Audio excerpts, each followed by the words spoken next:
बरोबर द्यायचं. अनुलोमनार्थम. स्वतः सोपं आहे. आता अवस्था दुसरी, कफाशयस्थम त्वतिमात्र वृद्धम. कफाशयस्थ जे आहे अतिवृद्ध, हे जर काढायचं असेल तर इथे तुम्हाला छर्दी करावी लागते. ही आमप्रदोषी आहे प्रायः. हे प्रायः आमप्रदोषी आहे.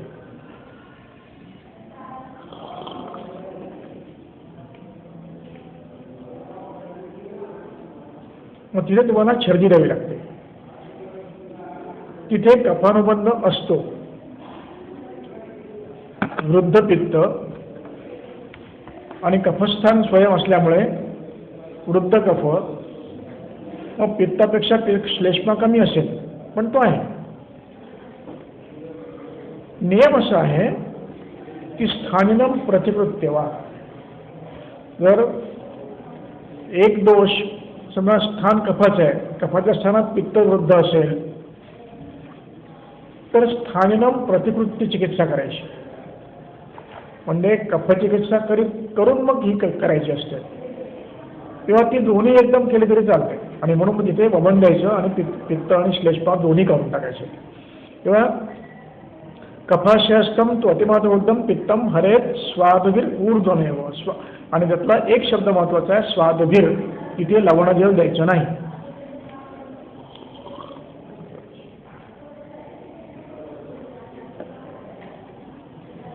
तिथे मध्यस्थी वचा द्यायची नाही, मध्यस्थी द्यायची. किंवा पत्र द्यायचं, इंद्रगाव द्यायचं किंवा मदनफळ द्यायचं सरळ.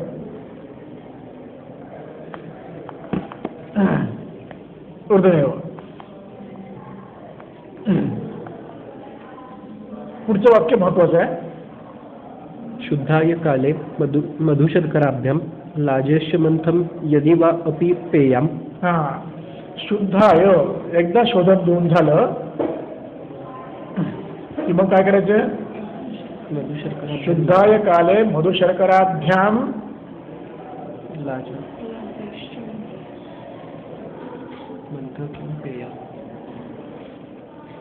मधुशर्कराभ्याम लाजेश्च मंथम वा पेयम दद्यात.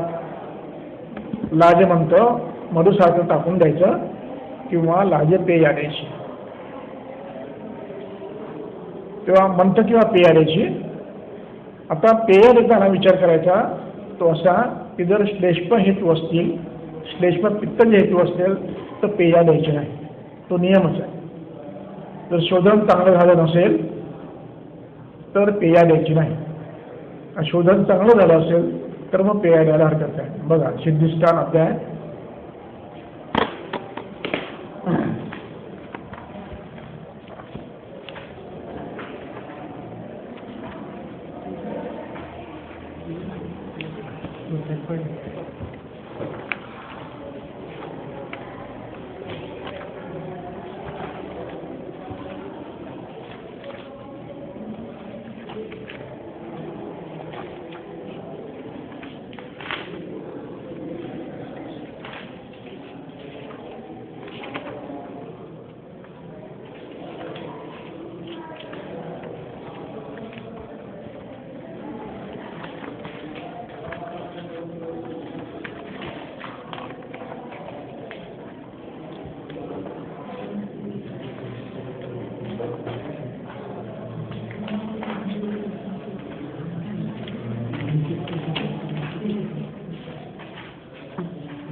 705 श्लोक क्रमांक 25. कफपित्ते विशुद्धे अल्पे. कफपित्ताचं शोधन जर विशुद्ध नाही झालं, चांगलं अल्प झालं तर मद्यपे वातपैत्तिके तर्पणादिक्रमं कुर्यात् पेयाहि अधिष्यन्येतान्. तिथे पेया द्यायची नाही. कफपित्त जर विशुद्ध झालं नाही चांगलं तर त्यात पेया देण्यापेक्षा मंतर्पण अधिक्रम करावा. तर इथेही पेया देण्याचा अभिप्राय हा आहे की जर शोधन चांगलं झालं तर पेया द्यावी आणि शोधन चांगलं झालं नसेल तर मंत्र द्यावा, लाजवंत द्यावा, लाजे पेयाचे. मग जर पेया द्यायचे नसेल तर मग काय आणखी पर्याय काय आहेत? पुढचा वाचा. प्रदापयन मुद्गरसेन वा अपि मुद्गरसेन वा, मुद्गरस द्या शाल्योदनम जांगलजयी रसेर्वा. मग मुद्गरसाबरोबर शाल्योदन द्या किंवा जांगल रसाबरोबर शाल्योदन द्या. पुढं सीतोपला माक्षिकम पिप्पिलिभी कुल्माश लाजा यव सत्तू गृंजान खर्जूर मांसान्यत मांसानी अथ नारिकेलम द्राक्षाम अथो वा बदराणी लिह्या.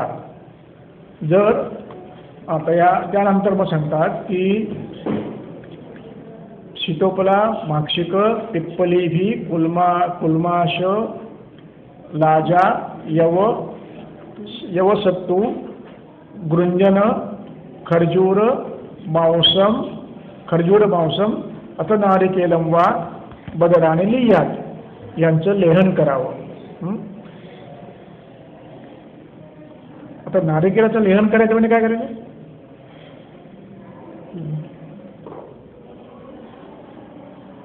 नारिकेलम लिह्यात म्हणजे नारळाचं खोबरं काढून त्याचं अवलेह करायचं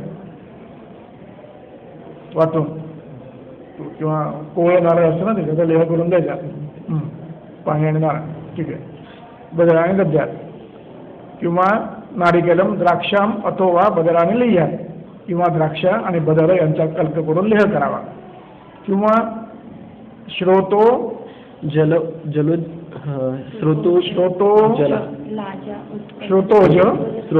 लाज उत्पल कोलमज्जा चूर्णाने लिह्यात यांचं अवलेह करावा.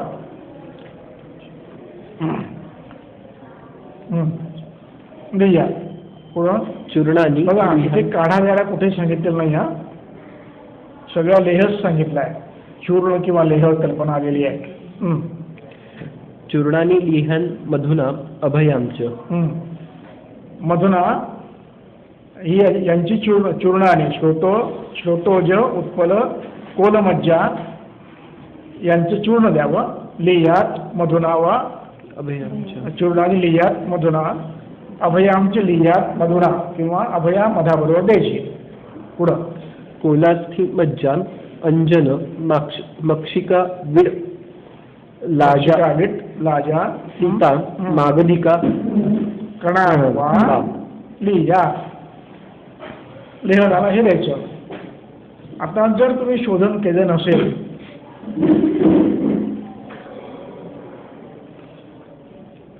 पण 26व्या श्लोकात जे सांगितलंय द्राक्षा विदारी इक्षुरसही पेवृत्वा शात कफाशास्तम प्रतिमात्र वृद्धम पित्तम हरेत स्वादगीर ऊर्ध्वन एव.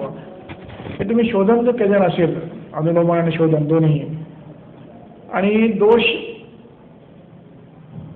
थोडेसे पडून गेले आणि नंतर छर्दी थांबली असं असेल तर चिकित्सा करायची का नाही?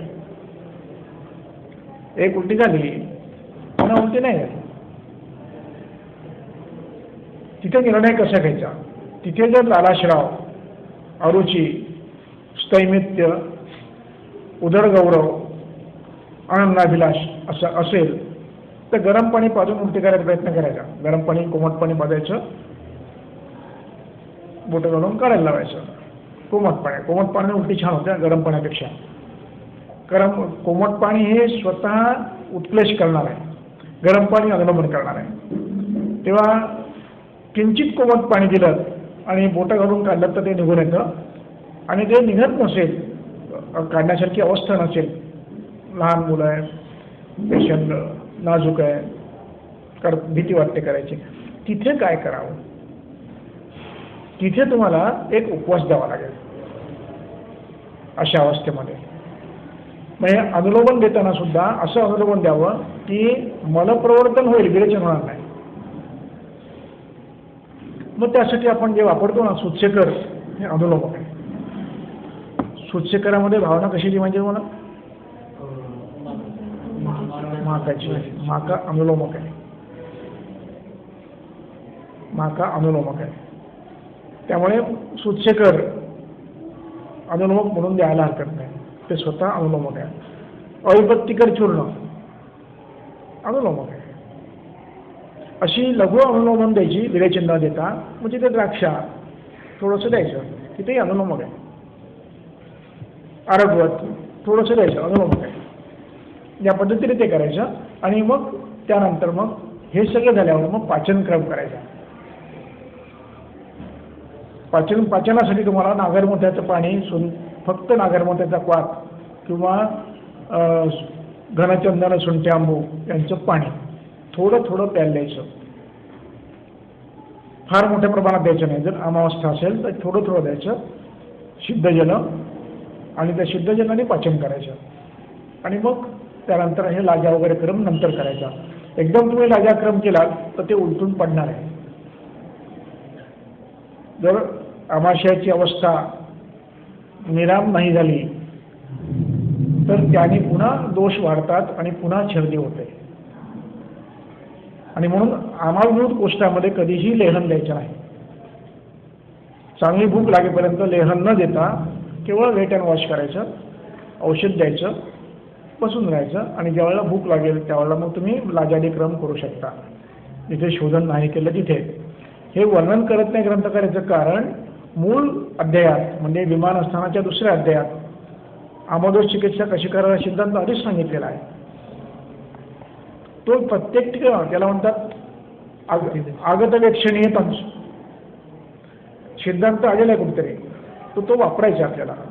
त्यात त्याने म्हटलंय की जिथे उपवास आहे, अमापुरुष जरी असेल तर उपवास करा. तो नियम इथे लिहिलेला नाही म्हणून सोडायचं नाही. ते कुठं लिहिलंय? एकदा लिहितात ग्रंथकार. त्याला तंत्रयुक्तीने इथे वापरायचं. आठवतंय ना? उपवासैच्य लिहिलंय दुसऱ्या अध्यायात. आमपदोष चिकित्सा आमम साध्यम आमम त्वरितम उद्दिकेत उपवासैच्य. मग ज्याला शोधन शक्य नाही त्याला उपवास द्या. आणि मग त्यांनी उपवास दिल्यानंतर अन्नकाले दीपनम दद्यात, दीपन द्या. आणि दीपन सिद्ध औषध देऊ नका असं म्हणतात तिथे. दीपनच द्या. आणि ते दीपन पचन झालं की मग आहार द्या. असा क्रम आहे. हा क्रम आपला पाठ पाहिजे. हा क्रम प्रत्येक आमप्रदेशात वापरायचा आहे. तो लिहिला असो अगर नसो. ग्रंथकार प्रत्येक गोष्ट पुन्हा पुन्हा लिहित नाहीत, एकदा सांगून टाकतात. तो क्रम आहे. तो क्रम वापरायचा. तो क्रम इथे सुद्धा वापरायचा आहे. कारण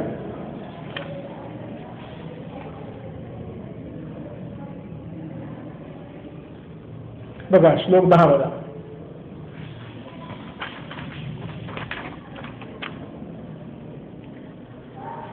अजीर्ण हेतू पहिला आहे. पहिला हेतू अजीर्ण आहे. पैतिक छर्दी होताना अजीर्ण हा पहिला हेतू आहे. आणि हा याचा अर्थ तो फक्त अजीर्णात आहे असं नाही, तो सगळीकडे आहे. जिथेही तंत्रयुक्ती वापरायची आहे. कफज अजीर्ण असू शकतं, वातज अजीर्ण असू शकतं, पित्तजही असतं. किंवा तंत्रयुक्ती न्यायाने अजीर्ण हा हेतू इथे आला असला तरी तो तिथेही वापरायचा आहे.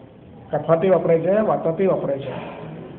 कारण तिघांचे अजीर्ण याच्यात लिहिलेलं आहे. कशामध्ये? अजीर्ण अध्यायामध्ये. म्हणजे वाघवटाचा अजीर्ण अध्याय जो आहे म्हणजे मात्राशिती अध्याय, त्यामध्ये वातज पित्तज कण.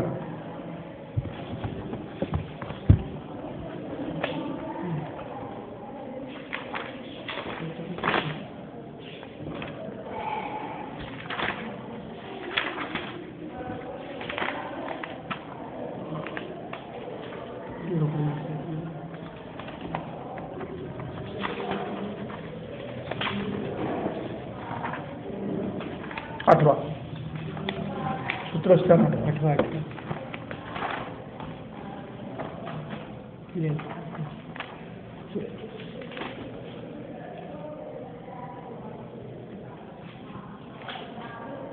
अजीर्णं च कफातमं तत्र शोफाक्षगण्डयोः अजीर्णं च कफात् आमं तत्र शोफो अक्षिगण्डयोः सद्योभुक्त इव उद्गारः प्रसेको उत्क्लेशगौरवम् वैदिक विष्टब्ध अनिला विष्टब्धनिरात् शूलविबन्धात् आत्मात् साधकृत् पित्तात् विदग्धं तृण्मोह भ्रमा अम्ल उद्गार काय काय पित्तात विदग्धम पित्तात विदग्धम तृणमोह भ्रम अम्ल उद्गार प्रवोद्गम दाहवत. त्यामुळे तिन्हीमध्ये तो तुम्हाला वापरायचा आहे. छर्दी तिन्हीमध्ये होणार आहे. तेव्हा एका ठिकाणी अजीर्ण हे तेव्हा दुसऱ्या ठिकाणी नाही आहे. याला वाक्यशेष म्हणायचे. तंत्रयुक्ती वाक्यशेष तंत्रयुक्ती वापरायची किंवा अनागत विलक्षणे वापरायची. तेव्हा प्रत्येक ठिकाणी तुम्हाला तो विचार करायचा आहे आणि चिकित्सा करताना उपवास द्यायचा का नाही हे आपण ठरवायचं. वमन दिलं थोडंसं हे द्या, एक वमन द्या, त्यानंतर भूक लागेल तेव्हा त्याला पुन्हा मग यूष किंवा मंत्र द्या, या क्रमाने द्या आणि ते जीर्ण झालं की मग पुन्हा पुढच्या क्रमाने तुम्ही अवलेह द्या. पुढे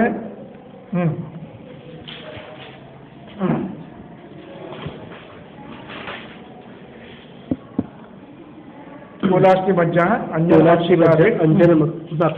मक्षिकावीड लाजा सीता मागधिका कडान्वा द्राक्षारसम वा अपि पिबेत सुशीतम द्राक्षारसम पिबेत. एकदा वमन देऊन झालं की तुम्ही अनुलोमनासाठी पुन्हा द्राक्षारस द्यायला हरकत नाही. पिबेत. मृदभृष्ट लोष्टप्रभम जलम वा मृदभृष्ट लोष्टप्रभवम जलम वा. मृद माती, भृष्ट भाजलेली, मृद भृष्ट लोष्ट म्हणजे